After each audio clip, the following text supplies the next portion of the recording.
پاکستان تحریک انصاف نے. عمران خان صاحب نے جیل سے فیصلہ کیا کہ فلانا وزیر اعلیٰ نہیں ہوگا, تو کوئی بھی طاقت اس کو نہ بچا سکتی تھی نہ بچایا.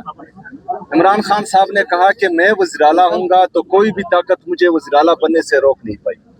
تو اس وجہ سے اڈیالہ جیل سے جب تک پیغام نہیں آئے گا تب تک انشاءاللہ تعالی میں وزیر اعلیٰ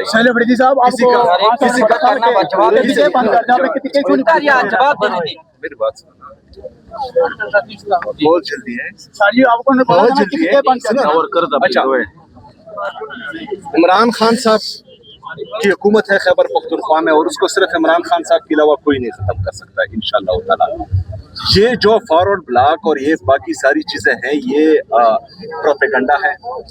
ہمارے تمام M P As Imran Khan صاحب کے جھنڈے تلے ایک ہی ہے. ابھی میں آپ کو بتاتا ہوں کہ یہ پروپیگنڈا کیوں کیا گیا. آنے والا ہے وفاقی بجٹ, جس میں جو ہے پاکستانیوں کا ایک دفعہ پھر خون چوسا جائے گا. تبھی مختلف حربے استعمال کیے جا رہے ہیں اس سے توجہ ہٹانے کے لیے, کیونکہ آپ سب کے علم میں یہ ہونا چاہیے کہ 97,000 ارب روپے تک پاکستان کے اندرونی اور بیرونی قرضے پہنچ چکے ہیں. 75 سالوں میں یہ قرضے 43,000 ارب روپے تھے, 4 سالوں میں یہ 97,000 ارب روپے تک پہنچ چکے ہیں. جو اس دفعہ ان کی ٹیکس کلیکشن ہے, جو انہوں نے ہدف دیے تھے اس سے انہوں نے ٹیکس کلیکشن کم کیا ہوا ہے.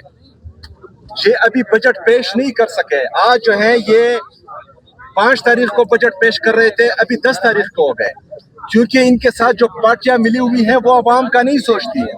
وہ اپنے لیے کچھ لے دے کر جو ہے یہ اس بجٹ کو پاس کر دیں گے, لیکن اس کا سارا بوجھ عوام پر پڑنے والا ہے. میری تمام سوشل میڈیا سے, اپنے تمام صحافیوں سے, تمام یوٹیوبر سے یہ ریکویسٹ ہے کہ آپ نے اس مہینے صرف اور صرف بجٹ پر ہی بات کرنی ہے. عمران خان صاحب کی صحت کے ساتھ ساتھ بجٹ پر بات کرنی ہے. آپ لوگوں نے دنیا کو بتانا ہے کہ پاکستان کے قرضے 97,000 ارب روپے تک پہنچ چکے ہیں. یہ ان کی ناکام پالیسیز کی وجہ سے ہمارا تجارتی خسارہ دن بدن بڑھتا جا رہا ہے. ہمارا نوجوان وہ بے روزگار ہوتا جا رہا ہے, وہ پاکستان چھوڑ کر بھاگا جا رہا ہے. ہمارا انڈسٹریلسٹ جو ہے وہ اپنی فیکٹریاں بند کر کے اپنی انویسٹمنٹ پاکستان سے باہر لے کر جا رہا ہے. ہمارا کسان ایگریکلچر میں تباہ حال ہے. مہنگائی دن بدن بڑھتی جا رہی ہے. پیٹرول کی قیمتوں بڑھانے کے علاوہ ان کے ساتھ نہ کوئی فارن پالیسی ہے, نہ کوئی اکنامک پالیسی ہے, نہ کوئی انٹیریئر پالیسی ہے. ان کے ساتھ کچھ بھی نہیں ہے صرف پیٹرول بڑھانے کے علاوہ. تو تمام دوست اپنا فوکس صرف عمران خان صاحب کی صحت پر, عمران خان صاحب کی حقیقی آزادی کے ساتھ ساتھ اس بجٹ پر رکھے. تمام دوستوں سے میری ریکویسٹ ہے. ہمیں خیبر پختونخوا کی حکومت نے اپنی کیبنٹ سے بجٹ پیپر پاس کر دیا جس میں بیلنس بجٹ دیا گیا ہے, کوئی سرپلس بجٹ نہیں دیا گیا ہے. خیبر پختونخوا کی عوام کے لیے یہ ان کا حق ہے. ہم نے عوام دوست بجٹ انشاءاللہ تعالی پیش کرنا ہے, کیونکہ یہ خیبر پختونخوا کے عوام کا حق ہے. انہوں نے عمران خان صاحب کو ووٹ دیا ہے. عمران خان صاحب کے ویژن کے مطابق ہمارا focus health, education, youth, agriculture, forest پر ہے. اور انشاءاللہ تعالی ہم جو ہمارے مائنارٹیز ہیں, جو ہمارے پرسن ود ڈسیبلٹیز ہیں, ان کے لیے انشاءاللہ بہت اچھی چیزیں اس بجٹ میں لا رہے ہیں. اور یہ انویسٹمنٹ آن ہیومن تھنگز ہوگی.